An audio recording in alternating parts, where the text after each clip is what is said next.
Real life street stars. You know what time it is. What are your thoughts on Janet Jackson? That's a hard one. I love Janet.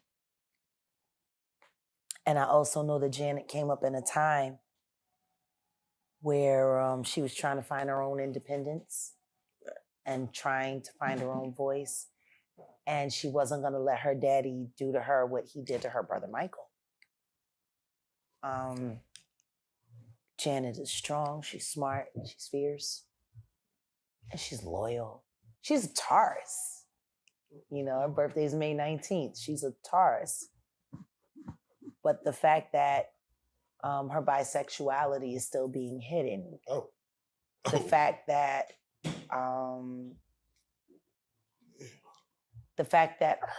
the real reason behind her relationship with Jermaine Dupri is still so elusive. You know, why she left Jermaine Dupri to marry a billionaire? That billionaire and to have a baby and then get divorced and then be seen with Jermaine Dupri again. Kind of like Ashton Kutcher leaving Mila Kunis and then going off with Demi Moore and then coming back to Mila Kunis. You know, there's a lot of entrapment relationships. There's a lot of setup relationships. There's a lot of stuff. Yeah, let me ask this because we live in a world of truth now, and but I know. Meanwhile, when she married that billionaire, all of that was going on when Diddy was harassing her. Oh. Because he's been harassing her. For years. Janet? Damn. And they won't talk about it. I can see him. So when I hear Orlando bringing up the Janet Jackson thing and saying it in his little code word, I know what that means. I know what he's saying. But the truth is Janet is under heavy scrutiny. She did what she had to do to survive. She's strong. It's just that Jackson family stigma. And rest in peace, Tito Jackson. But Janet just did an interview saying that in Good Times, because she was a little more developed as a child, they were questioning of even keeping her on the Good Times show as far as her, she was developing fast. Yeah, they was developing fast. When it comes to Hollywood, what does that say to, again, we see the Weinstein stories, we see these stories, but what does that say to a Hollywood producer who says, oh, she's developing fast? Well, how can we mitigate it? How can we stop it? And this is back in, Good Times is, rest in peace, John Amos. We can. I hope he can. Damn. I hope he can rest in peace. Damn. What? I hope. This is John Amos. This is good. I hope he can. Like, listen to me. That whole situation with his death is weird. What is this? Very weird. It's weird. And I'm sick and tired of people chalking elderly people dying unexpectedly up to, oh, well, he was old. He lived a long life. Old people are supposed to die. Yeah, when it's their time. We ain't talking about when people are making it people's time, like with Clarence Avon. Yeah.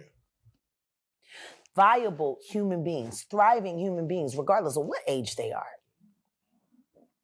John Amos was doing fine, and then there was some arguments in his family. I don't know, bro. Yeah, no, the fact that his daughter said, I found out when y'all found out. On social because media. The other son was over there doing some other stuff, and then the one son was... It brings up questions. That's all it does. It brings up, to say he passed in August, and via October is when it's TMZ, or when it's reported. And he died in August. He been dead all this time. Man. Sounds a lot like my old manager, Richard Nichols, who they said was already dead, but didn't die for a few weeks. Sounds like the numbers didn't add up and they just needed to hold it. It's weird.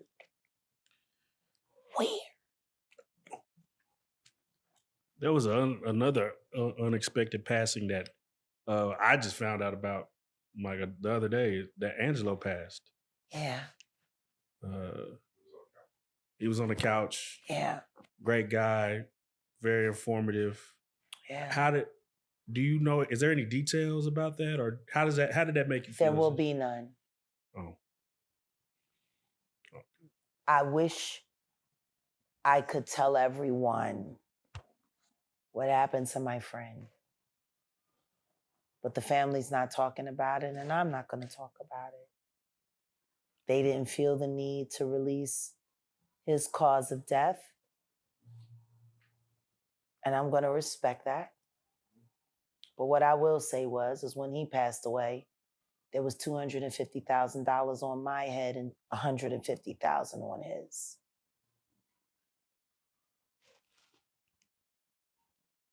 Wow. That's all I can say.